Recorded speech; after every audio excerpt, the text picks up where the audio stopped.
Tisa with Green Organic Love, and I just wanted to do a quick garden walk on what's going on over in the Green Organic yard. So here we are. We are going to be starting with all the new things that have been happening. So over here is where I put the raspberries, the blueberries, the new blueberries that I just got. I accidentally, no, it was no accident, but I went to Home Depot and I knew, because I hadn't been going anywhere too much, just not really shopping for anything, just kind of vowing to use what I have on the land. But anyway, so I went there and just went crazy. And part of that craziness, or part of that shopping spree from my garden, was to get blueberries. I got 2 things, and the bonus and the 2 packages that I purchased was and that there was 2 in 1. And so I put 3 of the, I only got 2, but I put 3 of them over here, and then right here I put that other one in this pot here. And some of you might remember that I did a live stream, and in that live stream I pulled up my celery and I put the roots in. Well, I've been keeping them right here in this bed, which had my carrots and some other things in it. It's been extremely hot.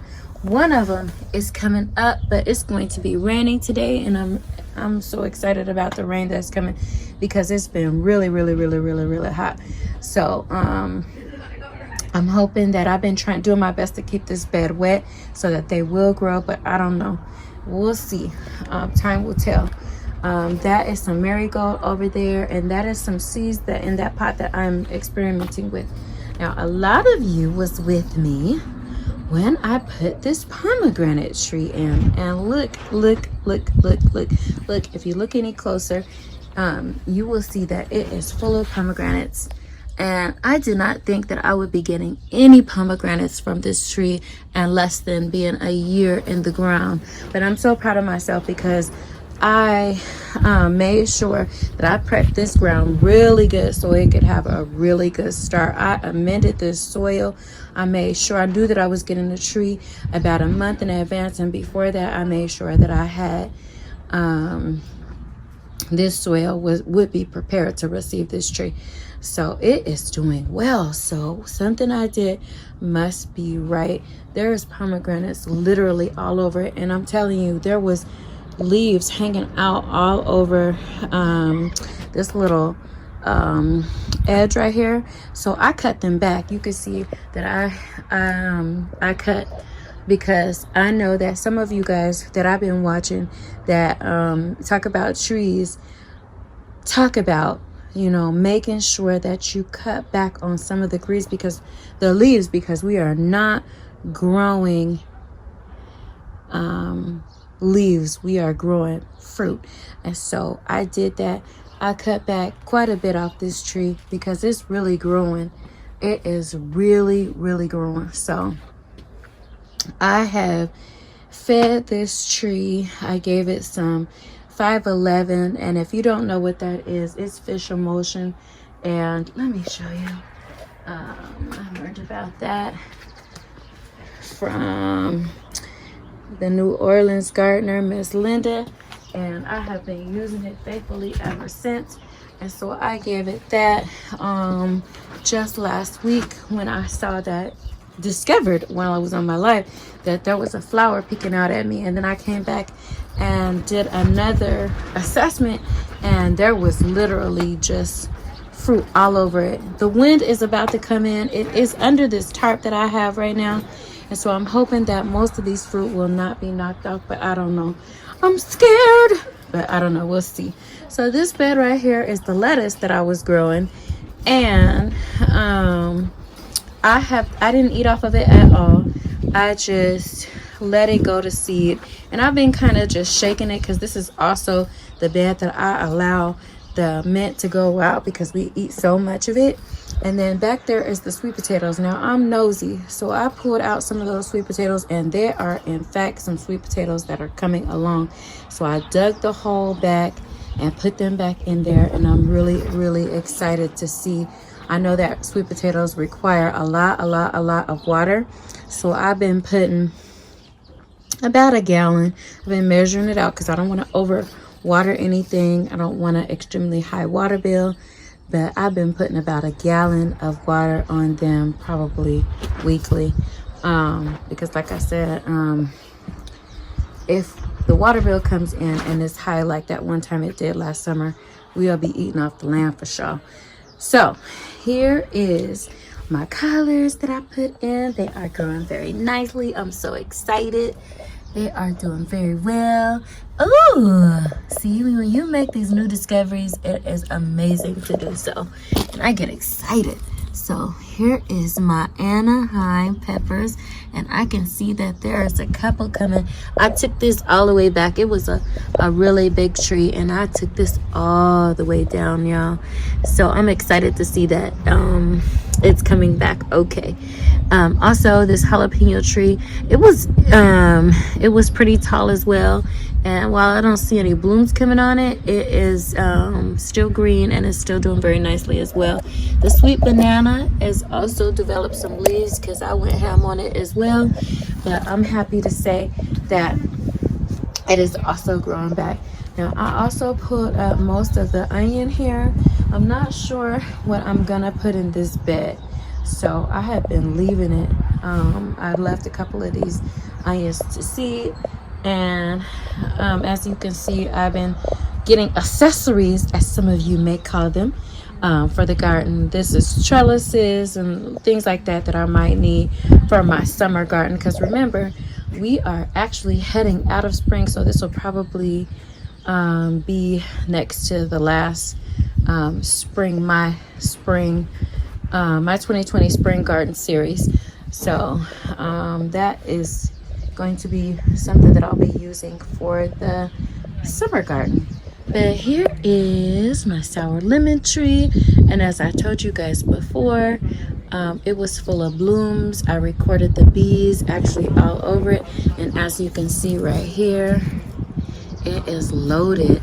So I will be using this sour lemon. Nobody is interested in eating them, and so I'll be using that to clean. Nothing will be wasted in this yard. And if you look down here, you will see that there are some tomatoes growing wildly. I haven't done anything to them, and they're coming, so I'm pretty happy about that as well. Here is the kale. I have been picking off the kale, not the top, but I have been going in and picking some of the kale and juicing some of those leaves.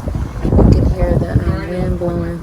Now here is my tree that is tangerine, is sweet. It's full of tangerines as well. Last year there was only a couple, and I stood right out here after I washed them out here and ate them. But it's full. A lot of them did blow off, but a lot of them stay behind. So we'll see what happens after this rain and hard wind that is about to come in. Now, I wanted to, last year, I think some of you were with me and saw that the green beans that I had growing up this teepee had been blown over by the wind. Well, I decided to put just one more back in here, and then I'm gonna relocate or put some on the other side of the garden. Also, this bedpost that I have over here, I'm gonna relocate that as well to another space. But for right now, this is what we have on this side, the right side of the garden. This tree is still not producing. I don't know what it is. Also, I wanted to tell you that with some of the citrus trees, I put some because I put the Epsom salt and it still wasn't changing the leaves like it did last year. So I gave it a little bit of a different treatment, which is chelated iron, and I learned that from another gardener. I can't remember his name right off the top, but I used to binge watch his videos, and it was chelated iron for the citrus trees. So I just did that a couple of days ago because I wanted to make sure that these trees are healthy. I did that to all the citrus trees. So one tree that I did notice has changed dramatically, and I will show you that one when we get to it on part 2 of May's garden walk. Let's come over here to see some new things that I added to the garden. I will be right back to share it. Here is something that I did. I went ahead and put back in the red mulch that I had in last year because I did not do it the right way. I just put the mulch down here and did not properly cover up the grass, and it just grew right through it. The mulch was really food for it, so I am redoing it, and I am going to be making sure that I get a couple of more bags because there are some areas that are thinner than the other. But for right now, this is about 35 bags all over here, and there's brown on the other side. But that's what that looks like, and I'm in love with it. I loved it last year, and I really am loving it a lot this year. And here is the kale. This is what's growing on with my kale, y'all. As you can see, I have been plucking and juicing and eating this kale, and I'm excited about it. Here is the Dinosaur Kale that I have. It is going to seed. I'm loving that. I did have to treat this particular plant for aphids, and they have left, but there's still some on there, so I'm gonna give that another treatment. But I wait at night to get that done because I don't want the tree to burn up. I want it to be just kind of, not burnt up. So anyway, here is the strawberry that's in here. Some more Dinosaur Kale came up that I hadn't seen because I dropped so many seeds in here, and I see some other stuff that's kind of growing too. Put a Marigold in there. Here's the tomato that I put in, and there are the collards that I put in over here as well. They are doing okay, so we'll see within another couple of months how they do within the heat. I'm not sure what these are, so I don't pull them. They might be weeds, but I don't know, so I just leave them alone. This is my apple tree, and I'm so excited to say that it has blooms on it more than it had on it last year, because it had an apple on it when I purchased it. That's a good sign to me that this tree might do okay, and so we'll see. And that is what's called a pink lady. So here again, this is another citrus tree that's here, and it has a lot of blooms on it as well, but the leaves are also discolored. I also treated it with chelated iron.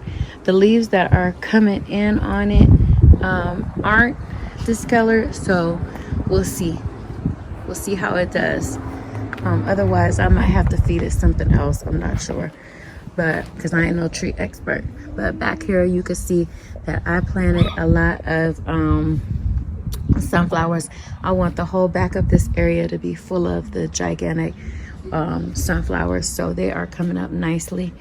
And not too long ago I had celery over here. I pulled that up during one of the lives that I had. I just pulled it all up because it was ready to go, and the extreme heat was really causing it to bolt, so or to go to seed, bolt or go to seed, because it was just too hot. So I put them all up, juiced them. It was so delicious, you guys. I can't even tell you how delicious natural, homegrown, organic celery is over the celery that you buy in the store. Now I love it either way, but I'm just saying, grow it in your own home and you will be able to see the difference. In here I want a lot of corn, so I planted a lot of corn. I direct sowed the corn, and direct sow just simply means that I planted it right into the ground. I didn't grow it in containers or grow half seedlings and then come in and transplant them. I direct sowed them right into the ground. I also put some other stuff over here. I don't remember what it is, but also wanted to tell you that when you companion grow, you need to make sure that what you put together can grow together. And I say that because I had these strawberries over here in the same place that I had the green beans, and they started to die back and discolor in the leaf, like you see this leaf right here. And that was a huge sign that something was going on, something wasn't right. So I had a feeling that it might be the green beans that planted in there, and they came in strong, the green beans did, that I just showed you. And so they were kind of choking out the strawberry. So I wanted to move them because the strawberries were just doing beautifully over there until the green beans started to grow. So what I did was I pulled it up, and it was very interesting to see what was happening when I pulled it up. When I pulled it up, the green bean root literally was wrapped around the strawberry root. So it literally was choking out the strawberries. And so there's another one that I replanted, and you can see that since I've done it, the new leaves are doing well. So I might just break those off and see what happens. But I'll put them in here, put some fish emulsion on it with the 511, and they are doing okay. So this is the one that was already over here. We ate about a dozen strawberries off of this was it last week or this week? It might have been, I don't remember. But anyway, it's doing really nicely. So that's one of two, and they are from some bare root strawberries that survived from Amazon that I purchased.